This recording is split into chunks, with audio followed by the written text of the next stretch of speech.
Les manèges de l'oubli. Le parc d'attractions au Luna Park était autrefois une destination prisée pour les familles en quête de divertissement. Cependant, après de mystérieux événements, il avait été fermé pendant des années. Mais une nuit d'Halloween, un groupe d'amis décida de braver les interdits et d'explorer le parc abandonné. Parmi eux se trouvait Alex, un courageux jeune homme, Emma, sa sœur aînée sceptique, Lucas, l'amateur d'horreur, et Mia, la curieuse intrépide. Ils franchirent les portes grinçantes du parc, leurs lampes de poche balayant les manèges rouillés et les stands vides. Ils s'arrêtèrent devant le manège le plus imposant, le manège de l'oubli, une gigantesque roue de la fortune dont les sièges étaient étrangement intacts malgré l'abandon. Alex était le premier à monter, suivi à contre-séhure par les autres. Alors que la roue commença à tourner, une mélodie grinçante se fit entendre, créant une atmosphère de malaise.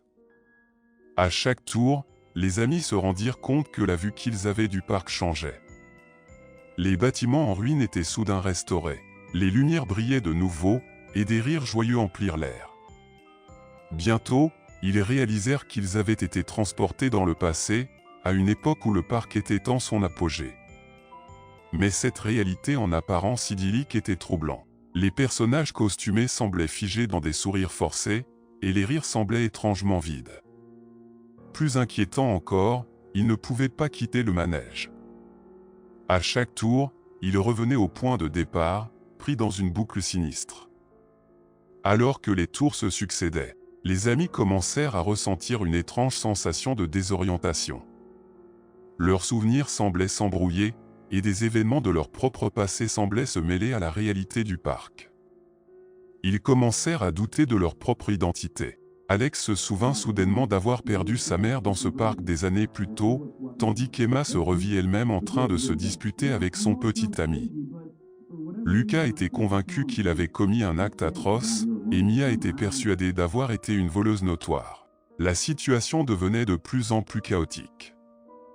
Le manège continuait de tourner, et les amis semblaient être pris dans une spirale infernale de souvenirs et de réalités altérées.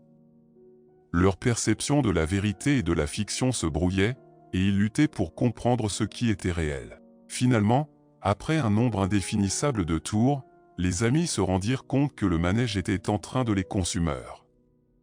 Leur esprit était piégé dans une réalité distordue, et ils se demandaient s'ils trouveraient un jour le moyen de s'échapper. Alors que le manège tournait de plus en plus vite, une voix lointaine parvint à leurs oreilles. C'était un guide du parc qui les appelait, essayant de les ramener à la réalité. Avec un effort désespéré, les amis réussirent à se concentrer sur cette voix et à l'utiliser comme encre pour revenir au présent.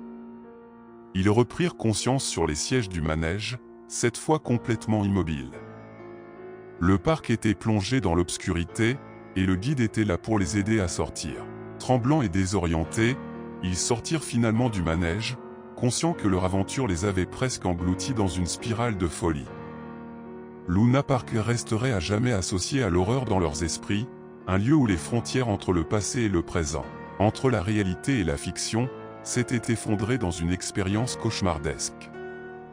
Merci d'avoir regardé cette vidéo, abonne-toi avant que tu ne sois aussi piégé dans le manège de l'oubli.